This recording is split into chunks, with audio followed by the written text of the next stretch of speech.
Olá, ouvintes da Rádio Madalena, sou Maria Rita Kel. Esse é o último Conversa Solta do ano de 2020, não é o último, vamos continuar o ano que vem. E eu tenho uma alegria imensa de receber hoje, eu nem sabia se ele ia ter disponibilidade, porque é um homem ocupado, evidentemente, o governador do Maranhão, Flávio Dino. Muito prazer, Flávio Dino, pelo Partido Comunista do Brasil, PCdoB. Né? Muito prazer, muito obrigado de ter aceito o nosso convite, governador.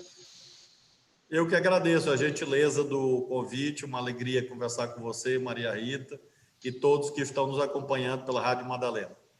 Muito obrigada. Então, eu vou começar. O programa, a gente não teve tempo de conversar antes, não é? Se chama Conversa Solta. Eu tenho 3 perguntinhas preparadas até para a gente engrenar, e depois nós vamos conversando. E inclusive, pode acontecer que eu te pergunte uma coisa e você diga, não, isso não é muito importante, eu quero falar de outra. E isso está valendo, isso é que é gostoso no nosso programa.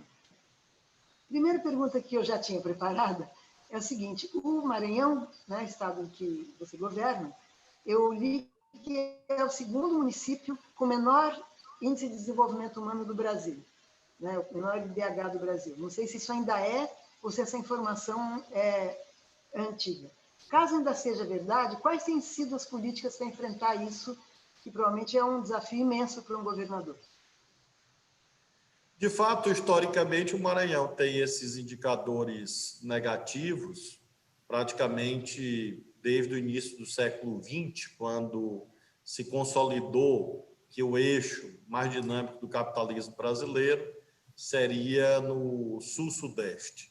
Isso fez com que o norte e o nordeste sofresse muito, o Maranhão particularmente, e a partir daí houve um ciclo de perda de pujança, perda de força da economia, e levou a esta situação. O que temos feito é enfrentar isto como uma agenda principal. Nós temos um plano chamado Mais IDH, que concentra ações de cidadania, desde abastecimento d'água, segurança alimentar, nas 30 cidades de menor IDH. Temos um programa chamado Escola Digna, que inaugura escolas o ano inteiro. Hoje mesmo, nesse momento que estamos conversando, inauguramos 2 escolas no município chamado Duque Bacelar. Então, eu até postei fotos nas minhas redes sociais. Nós inauguramos escola o ano inteiro, todas as semanas. Nós Quantas temos escolas então, o Estado tem hoje, nesse momento? Quantas escolas estaduais o Estado tem? Nós temos de prédios escolares da rede estadual aproximadamente 800 prédios, porque há escolas que têm mais de um prédio, que têm unidades descentralizadas. Nós conseguimos praticamente reformar todas essas unidades, temos construção também de prédios estaduais e ajudamos os municípios. Essas escolas mesmo que inauguramos hoje são escolas municipais, que nós construímos e fazemos a doação aos municípios, no chamado Pacto Estadual pela Aprendizagem. E, finalmente, Maria Rita, eu menciono a rede estadual de saúde, que nós tivemos a multiplicação de leitos de UTI por 4. Eu cito o sul do Maranhão, que é uma região que tem PIB até alto, mas em que havia a morte de uma mãe por semana, em face de parto. Uma mãe por semana? Por semana, porque não havia, no momento do parto, porque não havia UTI no sul do Maranhão inteiro.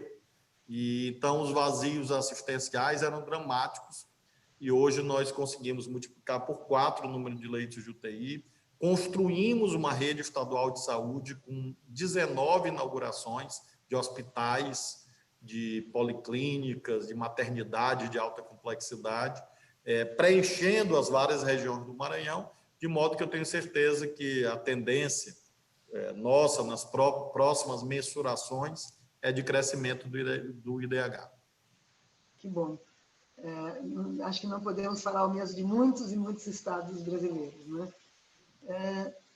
Eu tenho uma curiosidade, assim, que eu acho que vai interessar também os ouvintes. O Maranhão parecia a nós, que não estávamos lá dentro, né, durante décadas, propriedade da família Sarney. O Estado tinha donos. Eu me lembro de uma vez fazer um trajeto de ônibus, eu não sei para onde eu estava indo, A quantidade de município que ele atravessava, que tinha uma escola José Sarney, um hospital José Sarney, qualquer coisa pública tinha o nome dele, né? E ele chegou a se achar tão dono do Maranhão que parece que ele tentou se apropriar de um patrimônio histórico, né? Um convento em São Luís, não foi isso? Sim, de fato, esse convento dos mercedários do século XVII foi, durante um tempo, incorporado a uma espécie de uma fundação pessoal, e depois a justiça anulou essa doação e hoje é administrado pelo governo do estado. O Anulou ainda convento... enquanto ele era governador? Foi anulado pelo Não, anulou mais recentemente, antes do nosso governo, mas a justiça anulou e aí houve a reversão e hoje o convento das Mercês é administrado pelo governo do estado. Quanto a essa parte de nomes que você menciona, eu retirei o nome de todas as pessoas vivas, de logradouros públicos estaduais, assim como também tirei de todos os ditadores. Então, aqui não existe escola Médici, escola Geisel, escola Castelo Branco, nada desse tipo. Nós tiramos todos, ainda em 2015. E também, quando eu saí do governo, também não tem nada com o meu nome. Não tem nada, nenhum prédio público estadual com o meu nome, porque eu realmente não concordo com esse tipo de descumprimento da lei. A lei diz claramente, nome de pessoas vivas não pode. Então, nós garantimos o cumprimento da lei aqui. Então, eu te espero que durante muitos anos ainda não tenha nada com o seu nome, né? Porque senão, continue vivo, continue vivo. Eu te diria, Maria Rita, que a minha intenção é essa, né?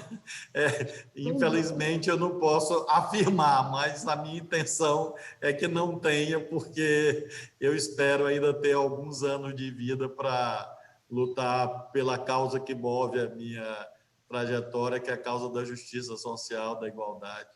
Então, eu espero ter aí algumas décadas para ver frutificar algumas sementes que a gente plantou aqui no governo do Maranhão. Eu também espero. Governador, como por falar um assunto triste das mortes, como o governo tem lidado com a epidemia da Covid? Porque além do governo federal, claro que os estados estão lidando de diferentes maneiras, né? Quais são as políticas de saúde do Maranhão em relação à Covid? Sobretudo, uma premissa, a da seriedade, da responsabilidade, diferente do paradigma adotado pelo presidente da República. Então, desde o início, é uma crise gerenciada nas suas múltiplas dimensões, pessoalmente por mim, na dimensão sanitária, também econômica e social, e nós conseguimos, hoje, uma das menores taxas de letalidade do Brasil, uma das 5 menores, entre as 5 menores está o Maranhão. Quais são as outras? Maranhão, Minas Gerais, acho que Paraná e Bahia, algo assim. Eu não lembro as posições, mas entre as 5 menores taxas de letalidade. Em relação a Bahia é um governo petista, né? Um governo de esquerda. Isso. Em relação a milhão de habitantes, né? Então, considerando que nós temos 7 milhões de habitantes, proporcionalmente, a nossa letalidade é uma das 5 menores do país. Sobretudo, Maria Rita, pela seriedade e pela ampliação da rede assistencial. Nós adotamos as medidas preventivas, sanitárias, distanciamento, fizemos lockdown aqui um período, restrições que eram necessárias, sempre com senso de proporcionalidade. Hoje, um regime restritivo mais flexível, porque nós não tivemos ainda aqui no Maranhão um crescimento muito significativo, graças a Deus, mas sempre atentos às medidas preventivas e também, eu diria que a ampliação da oferta de leitos. Nós chegamos a fazer 13 inaugurações em 12 semanas aqui no auge da pandemia, portanto, mais de uma inauguração por semana. E essa oferta de equipamentos, insumos profissionais, eu cheguei a requisitar a volta dos médicos cubanos, do Mais Médicos, estão conosco até hoje, nos ajudam bastante. Você pode requisitar só no Estado, não precisa ser independente do governo federal. Eu interpretei a lei assim, baixei um decreto estadual, o Conselho Federal de Medicina entrou com uma ação na Justiça Federal e perdeu. Então, nós até hoje temos, com base nesse decreto estadual, e com base no fato da Justiça ter negado a ação do Conselho Federal de Medicina, nós temos a presença, a participação desses médicos que nos ajudam na triagem, na orientação, na chamada atenção básica. Eles estão cedidos para municípios que nos pedem para fazer a atenção básica, tudo relacionado ao coronavírus. Esse é um exemplo, né? Um que se soma a este conjunto. Então, eu diria que é o cuidado, é a atenção. Eu queria perguntar especificamente, porque os médicos cubanos, eu me lembro, quando começou esse desgoverno que está aí, houve uma certa onda da classe média contra os médicos cubanos, do tipo, eles estão vindo aqui tirar empregos dos médicos brasileiros. O que é uma mentira, porque eles justamente foram destinados e foram chamados para lugares onde os médicos brasileiros não queriam ir, não é? Então, eu queria perguntar um pouco qual é a relação com essas pessoas. Você talvez conheça alguns, não? Como eles são pessoalmente, qual é o tipo de dedicação, qual é a formação? Eu adotei um critério jurídico de usar todos os médicos que haviam participado do programa Mais Médicos. Eu, inclusive, usei uma lei que foi sancionada pelo próprio Bolsonaro, que instituiu um programa chamado Médicos pelo Brasil. Esse programa acabou não funcionando adequadamente, mas lá tem um artigo que diz que o Médicos pelo Brasil podia usar os médicos do Mais Médicos. Ora, se o próprio governo federal diz que pode usar, os estados podem. E aí, exatamente, foi esse o fundamento jurídico. E o resultado foi muito bom, porque eles, infelizmente, muitos deles estavam numa situação muito difícil e que hoje estão exercendo a sua profissão com base nessas leis federais, votadas no Congresso, as duas, que garantem com base nesse decreto. E nos ajudaram muito, como eu estou dizendo, quando eu faço a sessão para os municípios, depois os prefeitos não querem devolver.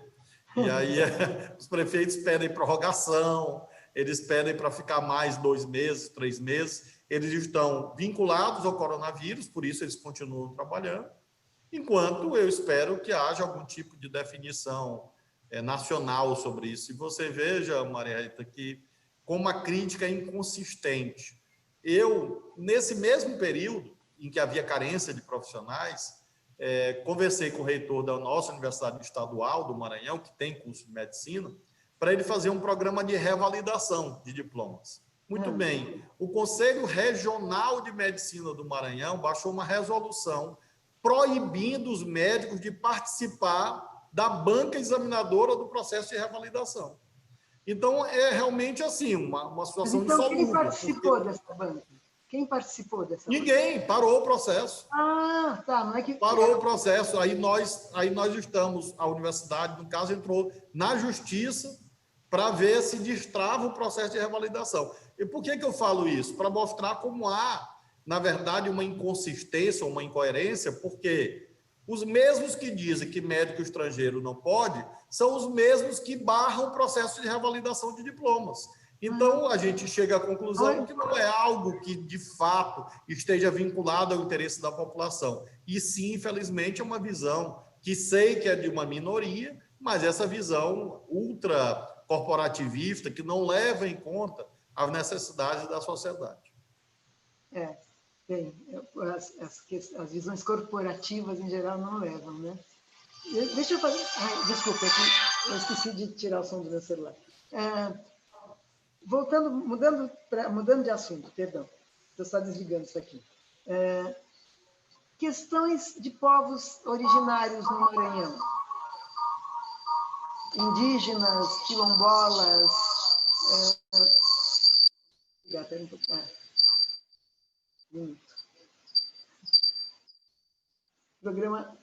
Programa amador tem isso, né? Obrigada, desligou. Qual é a sua política para os povos originários?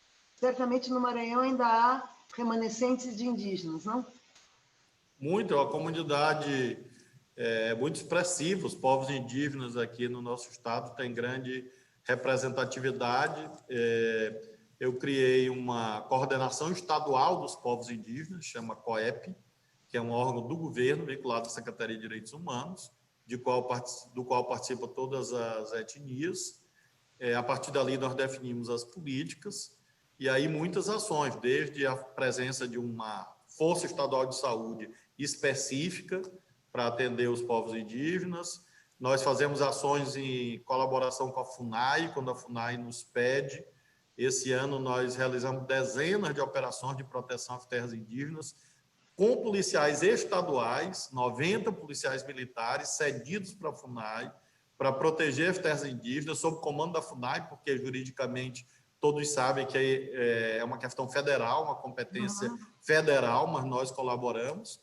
E algumas ações bem inovadoras, desde o Escola Digna também é desenvolvido nas comunidades indígenas, para as terras indígenas, e eu menciono uma pioneira que nós lançamos agora, que é um edital de apoio a projetos produtivos nas comunidades indígenas, que chama edital de um programa chamado Maranhão Verde. Nós lançamos um edital específico para os povos indígenas, visando apoio da produção familiar. Então, nós temos uma presença grande aqui. Claro que é sempre uma dificuldade, porque nós temos essa dualidade de regimes. Por exemplo, saúde indígena, ela é federal. A parte de segurança dos territórios é federal. Então, nós não temos poder de polícia sobre os territórios indígenas. Mas essa política atual do governo de desmata e expulsa índios, vocês não têm poder... Na verdade, muita omissão, Maria Rita, sobre tudo isso. Eu já tive dramas aqui, por exemplo, de homicídios em terras indígenas. A competência é federal. Só que, quando fica lá, isso foi sempre, não foi um caso, os vários. É a polícia do Estado que vai, porque a Polícia Federal demora. É o Exército que vai, né? A Polícia Federal. Aí ninguém sabe, aí fica por isso mesmo. Aí depois, o que acontece? A Polícia Civil instaura o inquérito, mas é obrigado legalmente a mandar para a Polícia Federal, e aí sai do nosso controle. Às vezes a gente até cobrado, mas o homicídio tal, qual... Bom, aí é a esfera federal. No caso da FUNAI, quando eles nos pedem e têm pedido colaboração, a gente sempre colabora, sempre. Agora, sobretudo com essa parte da seção dos policiais, também combate a incêndios florestais em territórios indígenas. O IBAMA, às vezes, manda equipe, mas o nosso Corpo de Bombeiros vai e faz. E eu destaco esse diálogo por intermédio desse órgão, que eu acho que é muito importante. Nós temos uma liderança indígena muito conhecida, que é aqui do Maranhão, que é a Sônia Guajajara, e que tem uma liderança muito expressiva, nacional, até internacionalmente, e ela também dialoga muito conosco. Então, eu diria que a gente avançou muito, também com as comunidades quilombolas também. A gente tem um programa específico agora mesmo, em 2021, nós vamos titular mais territórios quilombolas aqui. Nós temos uma secretaria de Igualdade Racial que cuida do programa Maranhão Quilombola, que abrange esses apoios a processos produtivos, infraestrutura também, essa questão da proteção dos direitos. Agora mesmo eu vou sancionar agora, depois do Natal, o Estatuto Estadual da Igualdade Racial, que é uma lei estadual votada na Assembleia, que o governo propôs. Eu mandei para a Assembleia no dia 20 de novembro, no Dia da Consciência Negra, e já foi aprovado, e eu vou sancionar agora, logo depois do Natal. E é um documento que, assim como o Plano Decenal Indígena, que nós fizemos também, o Estatuto Estadual da Igualdade Racial contempla uma série de direitos, de políticas públicas, para deixar institucionalizado, para tentar evitar que haja retrocessos no futuro. Mas agora é uma pergunta chata, mas é encomendada por um sobrinho geógrafo que, quando eu disse que ia entrevistá-lo, ele perguntou sobre conflitos que o governo teve com quilombolas. Expulsões de terras, o que foi isso? Ou ele só... Na verdade, isso frequenta mais o terreno assim, da mitologia do que dos fatos. Nós tivemos uma única situação, uma situação, numa comunidade chamada Cajueiro, e que foi um cumprimento de uma ordem judicial. Nós temos os nossos limites também, uma reintegração de posse, num projeto privado, não é um projeto do governo. É uma ação privada, de uma empresa privada que entrou com uma ação, a justiça mandou executar, e houve, de fato, uma desocupação forçada de 8, 10 famílias, mais ou menos, Qual era a nesse etnia? território. Você se lembra qual era a etnia? Não, era comunidade quilombola, não era A indígena. quilombola, perdão. Quilombola, é. E aí, com indígena nunca houve nenhum conflito Não? conosco, não. Com indígena, jamais.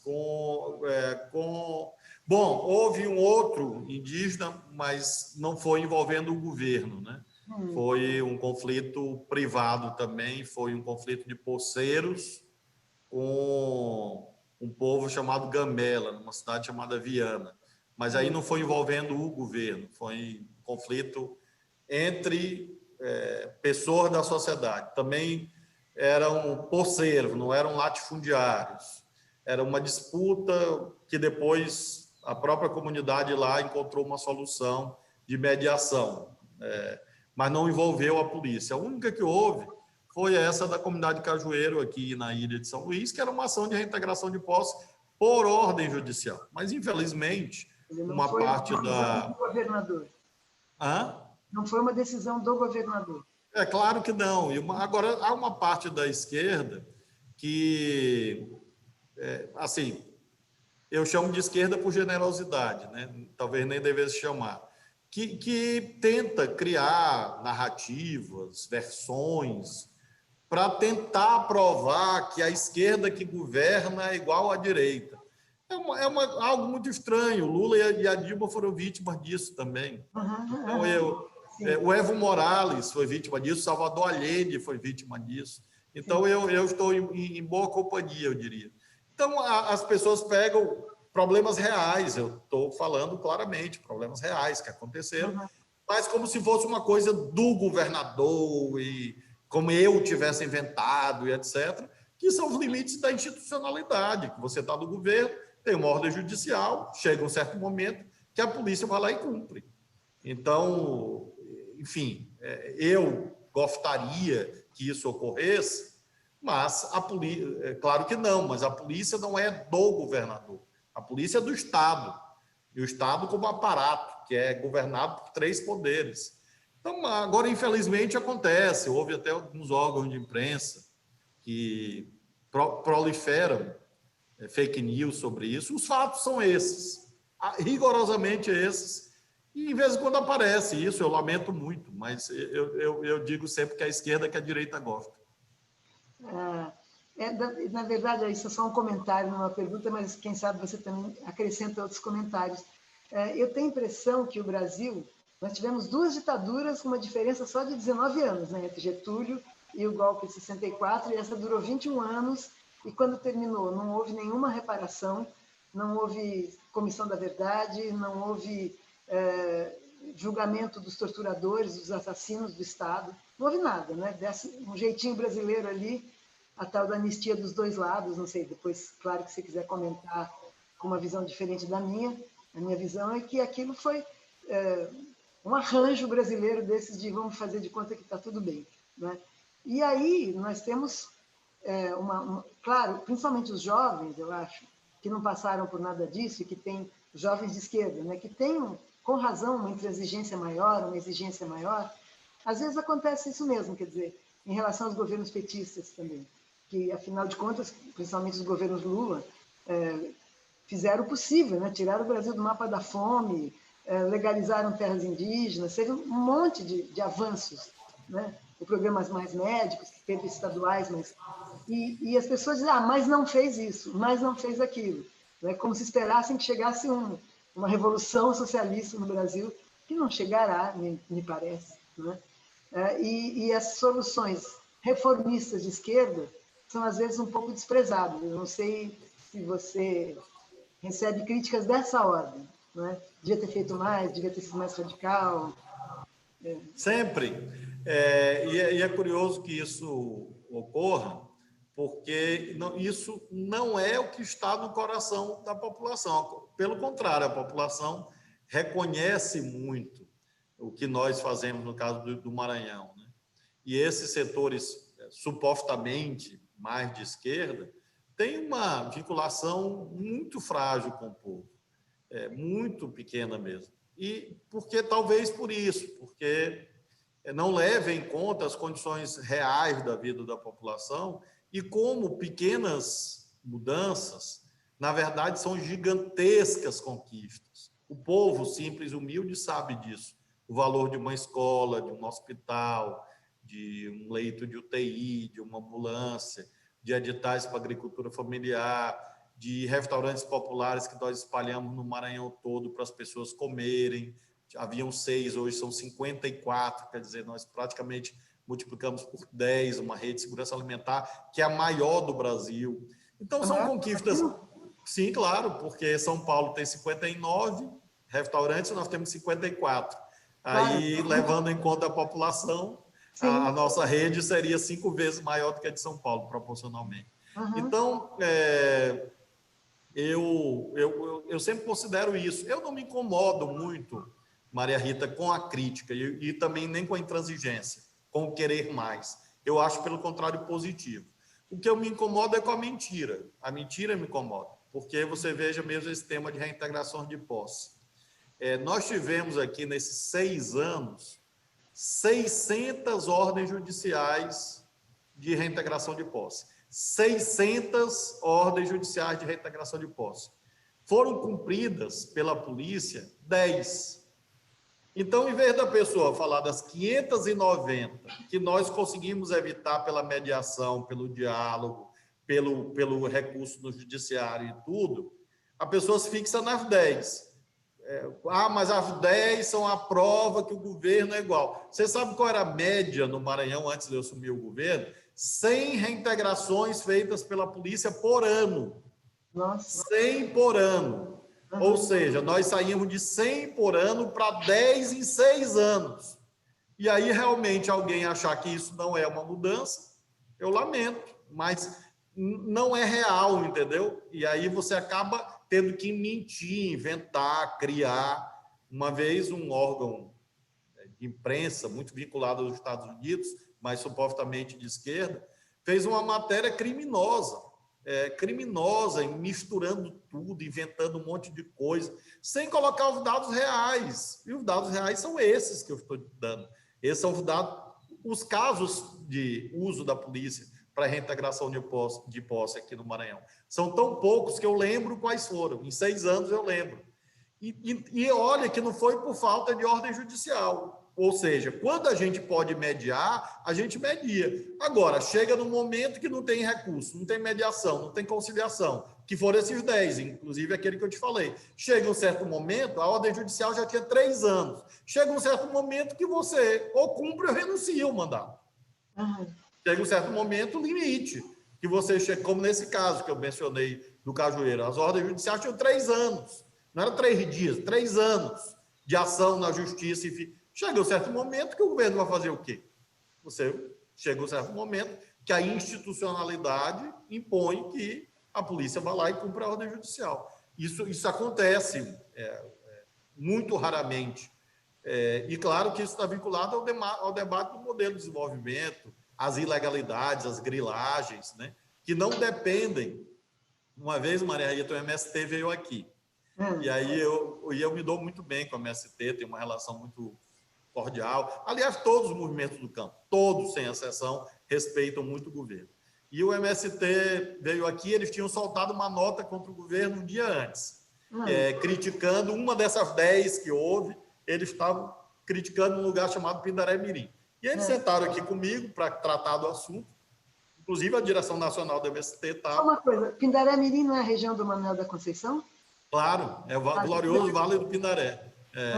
E de onde o Manuel é originário e Manuel ainda hoje vivo. Já bem idoso, mas vivo. Inclusive, uma homenagem. Ele deu uma maravilhosa depoimento para... Eu estava investigando os camponeses na Comissão da Verdade. Sim. E ele deu um depoimento lindo. Depois, no fim, se você me lembrar, eu vou contar um pouquinho só. Ele tem um livro chamado Essa Terra é Nossa, que foi reeditado, e o Manuel, no dia 31 de março de 2019, logo depois que o Bolsonaro assumiu, eu fiz uma anistia a ele e nós criamos aqui uma reparação, uma pensão vitalícia para ele, como reparação, né? Porque a Polícia Militar participou dos atos de violência contra ele. Mas, voltando à questão de Pindaré, o MST estava aqui comigo, no dia seguinte, ou uma semana depois.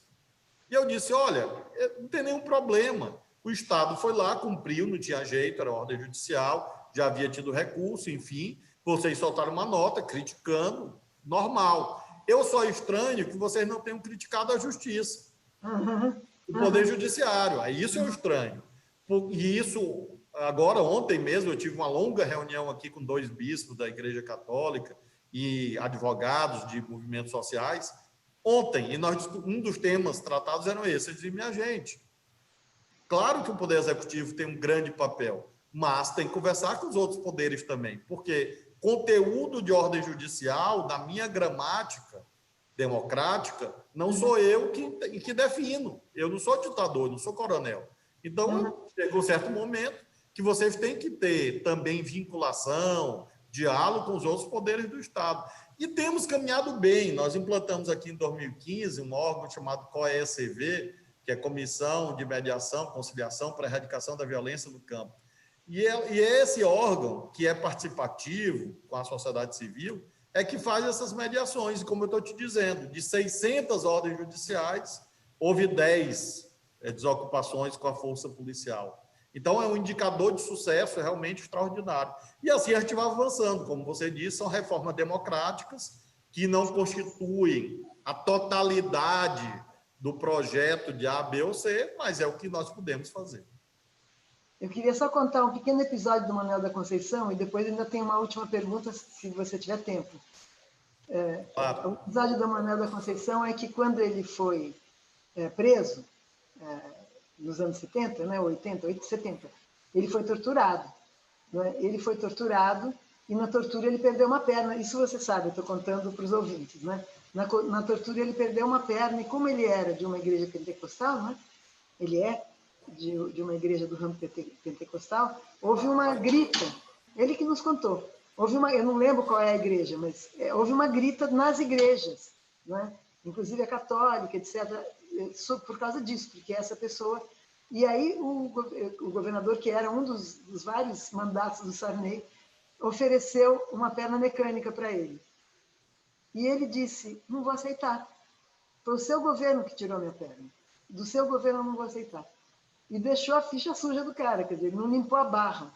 Ele tem uma frase sobre isso, ele diz, minha perna é minha classe. Minha perna é minha classe, olha que lindo. Ele nesse livro, ele conta, e ele repetiu isso. O Manuel, quando nós ganhamos a eleição aqui, no momento que saiu o resultado da eleição em 2014, ele estava comigo, tem uma foto minha, eu e ele, publicada na Carta Capital. E aí foi do dia que a gente ganhou a eleição. Hoje ele já está bem idoso, mas a gente mantém uma relação com ele, com a esposa dele, enfim, e é realmente uma figura muito importante na luta camponesa no Brasil. O depoimento no nosso estado é uma referência, assim, para gerações, né? Gerações que se acostumaram a ver o Manuel da Conceição como uma referência de luta pela terra, luta pela reforma agrária. É realmente uma figura muito importante da luta popular no Maranhão. Essa entrevista dele para a comissão, na verdade, foi de 2013. Esse livro que eu mencionei, que foi publicado originalmente pela editora Vozes, eu li quando era bem adolescente, eu acho que 81, 82, foi depois reeditado pela editora da UFMG. Então, se não falha a memória. Chão de Minha Utopia. Isso. Que é a segunda edição do Essa Terra é Nossa, da editora Vozes, que acho que teve também acréscimos, etc. Então, realmente, são relatos interessantes e que continuam extremamente atuais, porque a democratização do poder, da riqueza e do conhecimento no Brasil passam imperativamente por uma reforma agrária verdadeira, que o Brasil nunca fez, que José Bonifácio, no início do Estado Nacional, logo após a independência, quando ele fixou diretrizes para o Brasil, ele falava em reforma agrária. E agora eu peguei aqui uma homilia do Papa João Paulo II, quando ele veio ao Maranhão em 1991, e a homilia dele foi toda baseada na ideia de reforma agrária e acesso à terra. Veja, João Paulo II, que não era um Papa que se notabilizava por vincular o campo progressista.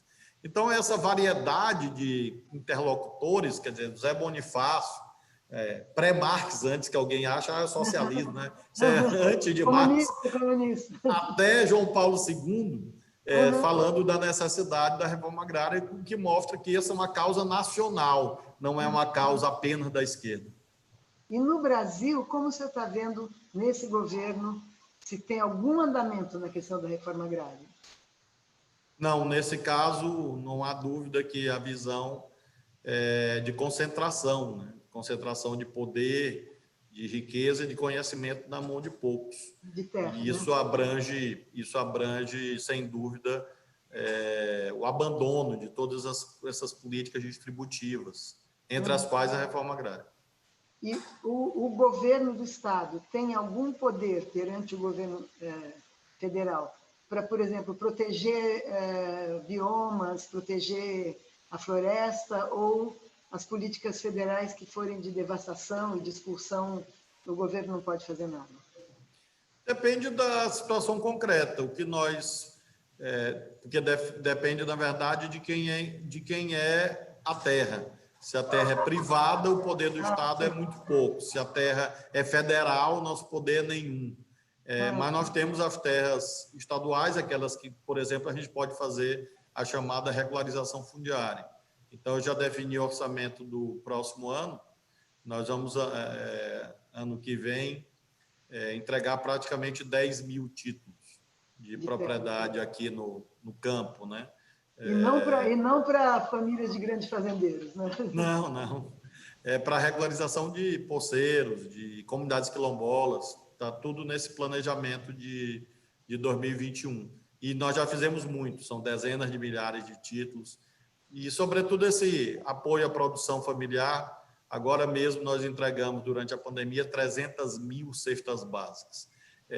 Grande parte desses produtos comprados da agricultura familiar, em sucessivos editais. Então, nós compramos arroz, feijão, mel, farinha, tudo isso. Então, era uma política de caráter dúplice. Tinha um benefício para a família que recebeu a cesta básica, entregue segundo critérios objetivos, e, claro, o benefício da agricultura familiar, que nós compramos aqui praticamente toda a produção. Quem tinha feijão, quem tinha milho, quem tinha mel, muito mel, vendeu para o governo e virou cesta básica, que nós entregamos até semana passada. A gente ainda estava entregando desde o mês de maio. Nós começamos em abril, maio, e o Corpo de Bombeiros entregando em domicílio, com critérios objetivos impessoais, e usando também redes de entidades, também igrejas. É uma ação que teve um papel muito importante de apoio à agricultura familiar. Quer dizer, critérios objetivos, só para quem ouviu sem tanta atenção, ou seja, vocês não ficam prestigiando só quem apoiou o governo. Não é que pode dar um pé de sapato antes da eleição, é importante, de fato, esclarecer isso, porque às vezes há muito preconceito, diz, mas isso era uma ação de clientelista. E, na verdade, quem entregou e quem fez as entregas, inclusive, foi o Corpo de Bombeiros, que é uma instituição absolutamente despolitizada nesse sentido, né? E a orientação era essa: eles recebiam a lista, vai na cidade X e entrega 2 mil. Então, eles chegavam e escolhiam as regiões da cidade e entregavam em domicílio, porta a porta, exatamente para evitar qualquer tipo de manipulação indevida e tudo. Foi uma ação, inclusive, que nós vamos continuar agora. Nós temos, infelizmente, essa continuidade da pandemia. Uma das nossas preocupações é com a alimentação. Como eu te falei, nós servimos aqui por dia, nos nossos restaurantes populares, 25 mil refeições, todos os dias. E ainda tem essa ação complementar das cestas básicas. Então, é algo que a gente vai continuar agora, enquanto a gente tiver esse quadro difícil do ponto de vista sanitário, econômico e social. Infelizmente, acho que o ano de 2021 também vai ser bem complicado. E qual é o seu prognóstico? Agora, toda hora eu falo a última, mas agora vai ser a última, porque já passamos do tempo que eu ia lhe tomar, já te tomei. Mas qual é o prognóstico para o Brasil sair do bolsonarismo? É difícil. Vamos sair em 2022. Eu talvez acho que talvez se coloque até em 2021 alguma situação nova de impeachment, sempre é possível. Mas eu acho que é mais provável que seja nas eleições de 2022. A gente fazendo tudo certinho, a gente ganha, porque o desastre é muito grande. O desastre do bolsonarismo e o nível de incompetência, ineficiência, de crueldade, de negligência, de desgoverno é muito profundo. Então, eu paradoxalmente tenho otimismo em relação à eleição de 22. Não é fácil, mas a gente vai vencer nas urnas do bolsonarismo. Bom, essas podem ser as ótimas palavras para a gente encerrar a entrevista. Muito obrigada, governador Flávio Dino. Foi uma honra enorme, embora ele tenha se conhecido em outra situação, mas muito obrigada mesmo pela sua entrevista. E espero um dia estar aí no Maranhão, na festa da sua reeleição. Eu, Maria Rita, agradeço a você, quero agradecer a todos os ouvintes da Rádio Madalena, deixar meus votos de um Feliz Natal e um ótimo ano de 2021. Que a gente tenha paz, justiça e esperança. Obrigado. Feliz Natal, Maurão. Um beijo para você que está. Obrigado a vocês, viu? Até outra hora. Até Beijo, Maria Rita. Hoje nós temos nossa última aula, né? Ah, é verdade, a aula do curso do Felipe. A gente se conheceu na aula do curso do Felipe lá em casa. Exatamente. Então a gente se encontra daqui a pouco. Até mais. Tchau, Mauro. Tchau. Até mais. Um abraço. Tchau, Mauro.